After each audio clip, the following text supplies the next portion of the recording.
Gracias, amigos, por seguir aquí con nosotros en Jugando Pelota Dura. Miren, el día es de fiesta, entre comillas, pero lo cierto es que los temas han estado pesaditos, ¿verdad, compañera? Así es. Han sido, me parece que muy buenos, tratando de ayudar a través de este foro a todo el público. Tengo en las manos un informe, se llama De la ilusión al fraude, y la conclusión es no a la corrupción. Así que en principio, por supuesto que vamos a estar de acuerdo con este informe. Vamos un poco, ¿verdad?, a desmenuzarlo de manera muy sencilla, y para ello me acompañan aquí en el estudio el señor Eduardo González, contador público autorizado. Muchísimas gracias. Buenas noches, muchas gracias por la invitación. Bienvenido. Igualmente le doy las buenas noches y la bienvenida al licenciado Melvin Rosario, es abogado y también profesor. Muy buenas noches. Gracias por estar con nosotros. De inmediato y de la manera más sencilla que pueda, ¿verdad?, vamos a explicarle a la gente el propósito de hacer este informe, que data de hace 2 años, sin embargo la situación es la misma que estamos atravesando, y yo le quisiera preguntar, ¿quiénes serían las mayores víctimas de fraude en Puerto Rico? En este estudio, aunque fue 2 años, parece que fue de ayer, la víctima más grande es gobierno. Con 20 y pico % de los casos, la víctima fue gobierno. Y esto difiere impactantemente versus Estados Unidos, que allá es 16% es la víctima, cuando acá estamos en 20 y pico %, 21% hasta 24%, la víctima es gobierno o sus agencias. Cuando usted dice la víctima es gobierno o sus agencias, ¿qué quiere decir? Que los encuestados que contestaron el estudio y se validó, mencionaron en 21% de los casos, o más de 20%, los casos, la víctima, el que sufrió el engaño, fue gobierno. El segundo sector sería ventas al detal, pero primero fue gobierno. Pero una pregunta, y disculpe que lo interrumpa. Cuando usted dice víctima, yo veo a la víctima desde otro punto de vista. O sea, dentro del gobierno es donde se comete el mayor fraude. No, en términos de la cuantificación, hubo más eventos cuantificados atribuibles a gobierno. Deme un ejemplo. Corrupción. Pues por eso ahí es donde ocurre más el fraude. Sí, en términos de incidentes, de cantidad de incidentes, no necesariamente en términos de la cuantía total. Pero por ejemplo, son las personas que están dentro del gobierno. Sí, pero esto eran estudiosos o que investigadores de fraude, y encontraron que la mayor víctima fue gobierno, pero en términos de la cantidad de personas, de situaciones. Explíqueme un poquito más. Ajá. Sí, aunque en términos también, el término de costo, el costo en Puerto Rico en términos generales de fraude, incluyendo todos los tipos de fraude, es 3.5% del ingreso bruto, de las ventas. Sin embargo, gobierno, las personas que contestaron dijeron, no es 3.5, es 5.3%. Eso equivale a 459 millones de dólares en Puerto Rico, según el estudio. 459 millones. ¿Cómo compara entonces eso con Estados Unidos, quizás? Sí, hay una comparación directa con Estados Unidos, ¿verdad? Siempre decimos que cuando a los norteamericanos destornudan, ya nosotros tenemos el catarro.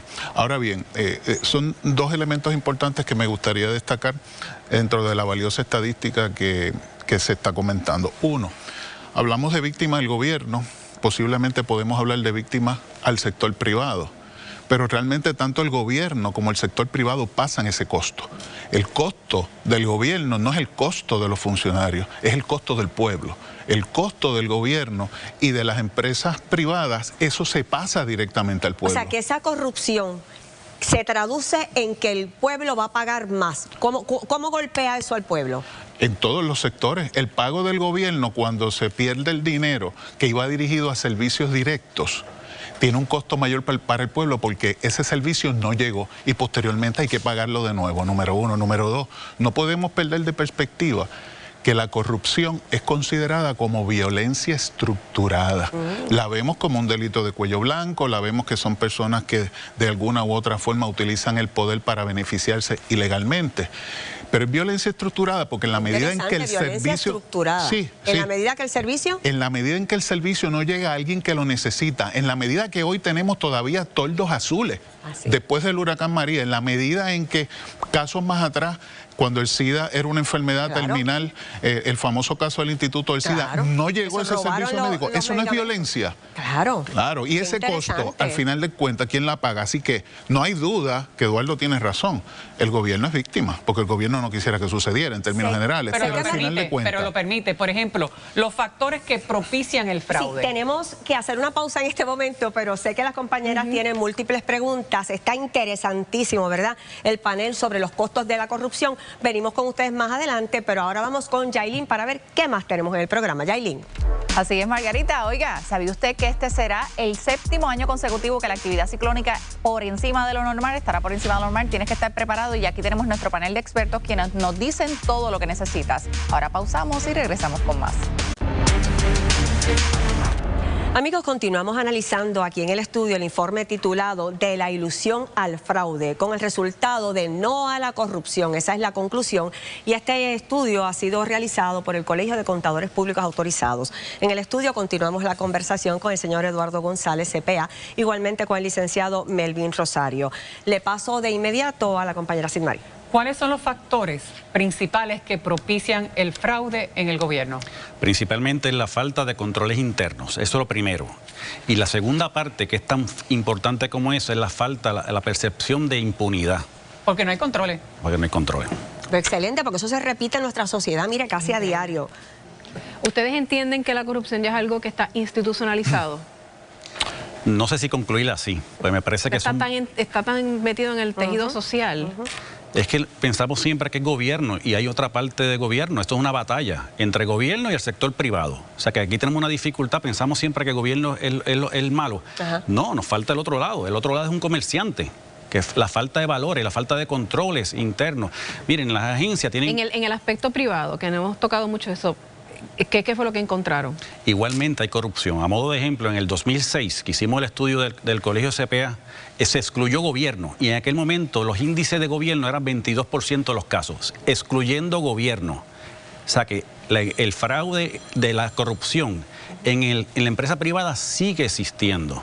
Y es igual de malo de investigarlo. Ahí siguen impunes los casos, es lo que usted plantea. La verdad que la parte más complicada, un caso de corrupción, es lo más difícil de perseguir, de investigar. Un fraude en desembolso, hay un rastro. Corrupción, difícilmente, es una dificultad, hay que tener un cooperador para poder seguir esa parte. Licenciado, siguiendo un poco la línea de pensamiento aquí de la compañera Mardeli Jusino, ¿violencia estructurada tiene que ver igualmente con lo institucionalizada que pudiera estar esa corrupción dentro de la sociedad? A mí me parece que la pregunta se hizo de manera excelente porque se habló de institucionalización.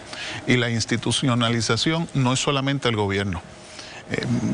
Vamos a ser honestos en esta conversación. Hablamos de que sí, hay una sociedad que de alguna manera ha generado este efecto.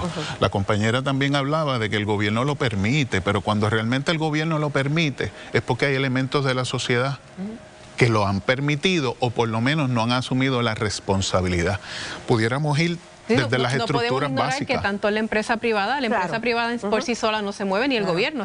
Son los seres humanos que la componen, que están ahí. Están los elementos de la familia, están los elementos de la educación, que verdaderamente aquí estamos educando a ganar dinero. ¿El éxito significa dinero o el éxito significa el trabajo honrado, honesto, principios, valores?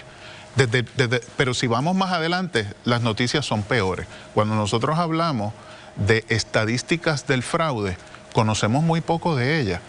Los estudios están muy bien realizados. Este esfuerzo que han hecho los compañeros está excelente. Sin embargo, cuando vemos la estadística amplia, ¿qué es?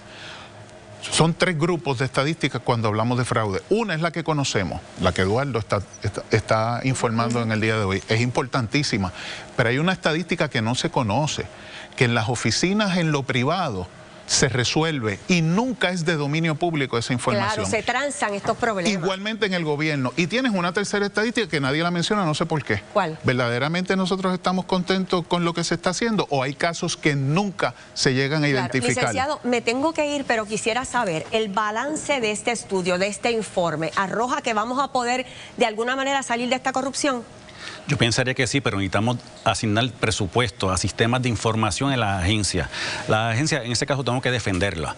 Si le cortamos presupuesto, ¿dónde se corta el presupuesto? En contabilidad se corta, en digitalización. Nuestros sistemas no están avanzados. verifiquen si alguna agencia está avanzada publicando sus contratos. Hoy ahora mismo mencionaron aquí que la Cámara de Representantes sí lo tiene, y eso me parece que debe ser imitable por toda agencia. Publiquen toda la información en sus páginas, pero eso es la Cámara de Representantes. Falta el resto de las agencias que asignen fondos para digitalización. Ustedes hagan una prueba, busquen información en el Departamento de Estado de las compañías que se mencionan aquí en este programa, y es una dificultad. Hay solamente dos formas de buscar el nombre o un número. Eso no es suficiente caracteres. Yo quisiera buscar por el incorporador de las empresas.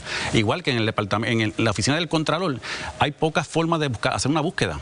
Hay que imitar otros países que tienen 45 formas de buscar información. Usted tiene que saber cuando se está investigando, ¿verdad? Yo como directora de una unidad investigativa, pues una de las dificultades que hay es que los métodos de búsqueda, tú tienes que saber exactamente qué tú estás buscando, cuál es el número específico de esa corporación, cuál es el nombre específico.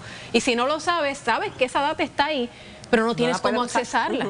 Y de ahí va la fiscalización. Es hasta peor porque los datos a veces no están bien, la data es mala. Por ejemplo, yo puedo decir EGG y es E.G. Mira para allá. Coma, Inc, el Inc sin punto. Es terrible. Eso no me da aliento, pero me tengo que ir, pero quisiera saber de usted, ¿vamos a poder erradicar un poco, combatir esa corrupción, salir un poco de ese hoyo? Si no tuviéramos fe, no estuviéramos aquí en esta conversación. Claro que sí. Y no hay duda. ¿Por dónde empezamos? Que hay muy buenos esfuerzos. El problema serio, yo te diría que es en el sistema familiar y es en la educación. ¿Cuál es el mensaje que estamos enviando a las nuevas generaciones? Muchísimas gracias a ambos por estar con nosotros, y yo le digo igual, tengo fe. Claro que vámonos con Yailin, adelante. Así es, Margarita, al volver, ¿estás listo usted para la temporada de huracanes? Estamos a solo horas, de eso hablamos en solo instantes. No se despegue, ahora paso contigo, Margarita.